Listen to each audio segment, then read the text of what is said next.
Hello everybody, this is Jeffrey Gt7 and welcome to the episode.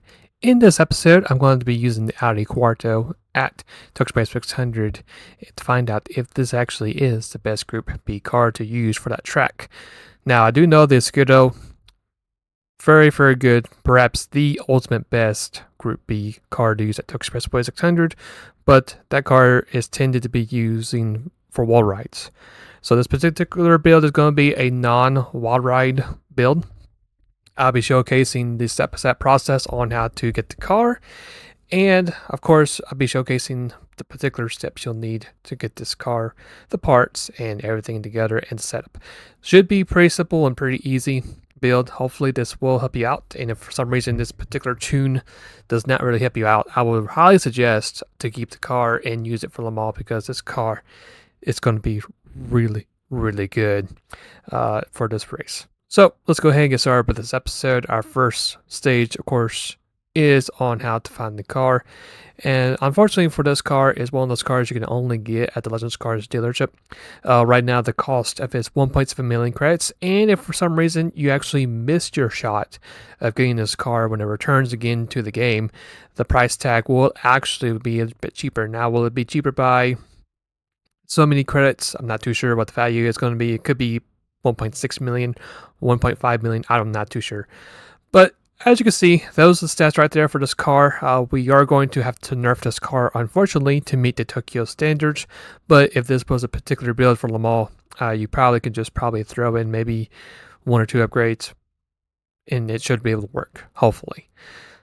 So as long as you get enough credits for this car, you should be good to go, and that's how you find the car at the Legends Car dealership. So after you grab the car, I tend to actually get myself a custom livery for some of these cars, and I actually went ahead and did that for this particular car. And here is the custom livery I'll be using for this car. Now this actually is an optional step if you want to have this or not, or if you want to pick any livery you can.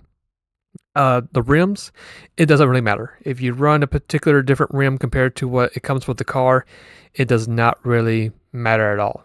I did some testing, and it seems like all the rims, it does give out the same PP amount number. So yeah, if there's a particular style you want for your car to look like, then you should be good to go for that particular critical stage. So for our overall setup for this car, as you can see, we got ourselves sport hard tires. It's going to be within the car. It's going to be our trusty compounds for this race.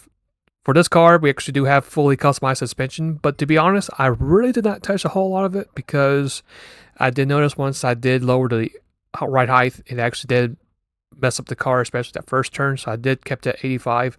I don't really recall if I did anything to it except for changing the very bottom of the natural frequency. Also, for the differential, I didn't do anything too much at all. One thing I did forget to mention is the torque factory and sector differential. Make sure it's 2575. Downforce, make sure you copy the numbers as well. I went ahead and bought power restrictor, set that to 95. Fully customized manual transmission, make sure you follow that number up in the kilometers, and that's literally is going to be it for the car. So you just basically have to nerf the horsepower, do some changes to the downforce, and you should be good to go. So for our first lap, the car has some really good acceleration from this car, because it is a rally car. Of course, it's going to have some decently good acceleration. So as we leave the tunnel, we're going to be within the top 10 pretty easily. And even as we continue on through the main stretch, we still have some decently good pace for this car. And we're going to go ahead and change gears into 6th gear, which is going to be pretty crucial for our fuel saving here. We're going to go ahead and clear this Porsche 911 as we approach the first turn, using really good use of those racing brakes. And as you can see, that somehow, for the reason, those first two turns are not really too pleasant for the car. The car seems to be a lot better if you're at a mid-speed corner.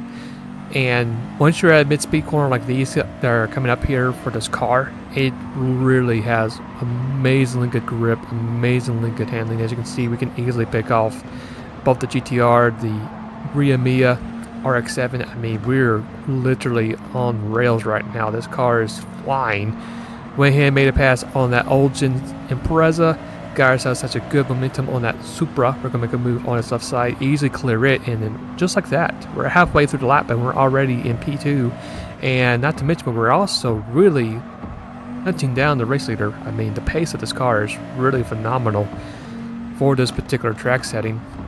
As we get through the exit ramp and as we go down the ramp here, we're still going to go ahead and get some speed off the race leader. I mean, this car is really good on handling. May not be the best for overall speed, but that handling is really good for this track. We're going to brake a little bit later since we got racing brakes. We're going to send it a little bit deep into this corner, into the hairpin. You can see we just gained so much ground on the leader. We did have a little issue not getting the grip we needed for that turn, but luckily for us, we get ourselves a rocket exit right there. We're also going to go ahead and take full advantage of that slipstream, and we're going to go ahead and actually lead the very first lap of this race. Now, just because we're going to lead the very first lap does not necessarily mean we're going to keep it, because the max speed for this car, as you can see, we're already switched to 6th gear. We're going to be within the high 170s, low 180s. So as you'll see here in a second, the NSX is going to pass us once again. And we're going to do a smart thing here and just follow behind the NSX, get that free draft from that car. And we're going to follow it a couple more corners, and then once we get into Sector 2, that's when we're easily are going to recapture the lead from this car, because, you know, this car has really good handling. Besides, it's a rally car. So the handling, the suspension is, you know, way above the level compared to these cars right here. So as you'll see, in the next couple of seconds, we're going to gain so much ground on an SX. Here it is right here. I mean, pretty easy. The grip, the car just stays right there.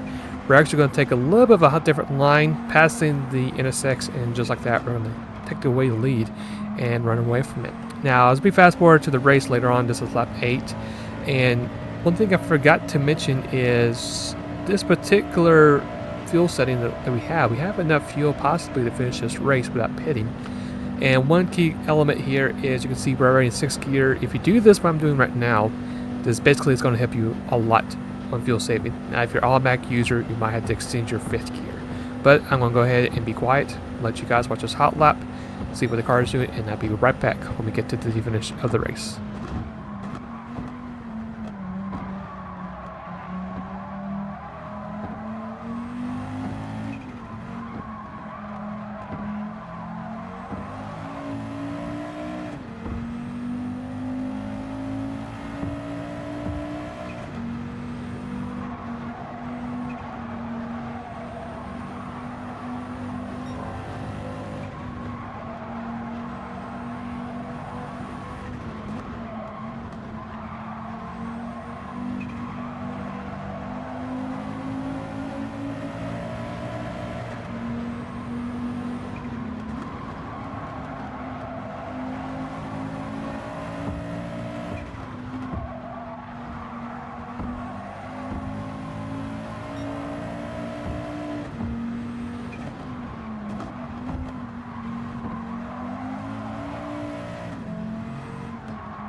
As we're about to finish this race, we actually did a non-pit stop strategy for this car, which is really huge bonus, given that the car not only drives great, has really good, fast, consistent laps around 205, 204s, but also being able to do a non-stop. I mean, this car really good. We're able to lap everybody except for the Honda NSX and the Remy. I mean, look at that. That right there is really pretty good. So if you do have the funds for this car, I extremely recommend giving this a shot. This car really good to use for this race. Got ourselves that clearance bonus, and that's going to be it for the episode. Now for the next episode, I can't really quite figure out what I'm going to do next. I do know we are getting very close to hitting 5,000 subscribers, which I thank everyone for supporting the channel and being able to grow this channel. It's been quite a huge pleasure and blessing to give you guys all this content for the past 2.5 to 3 years. So it's been crazy to see how the channel's been growing and have been evolving these past couple of years. So what I'm going to do here is a post I made literally before I started recording this episode, and you guys can vote on what I'm that you like to see me do. I have do a live stream of the 24 Le Mans race from the power pack. I'll split it up in splits, or if you want me to do a special Tokyo build or a special Sardinia build, or the last option, which actually would be pretty interesting, is more of a personal introduction and give you an idea of how I start doing the channel, and basically give you guys a chance of a background story of how I became in love with racing, with motorsports, and pretty much to who I am today. So until then, hopefully you guys have a great rest of the day, and I'll see you guys later.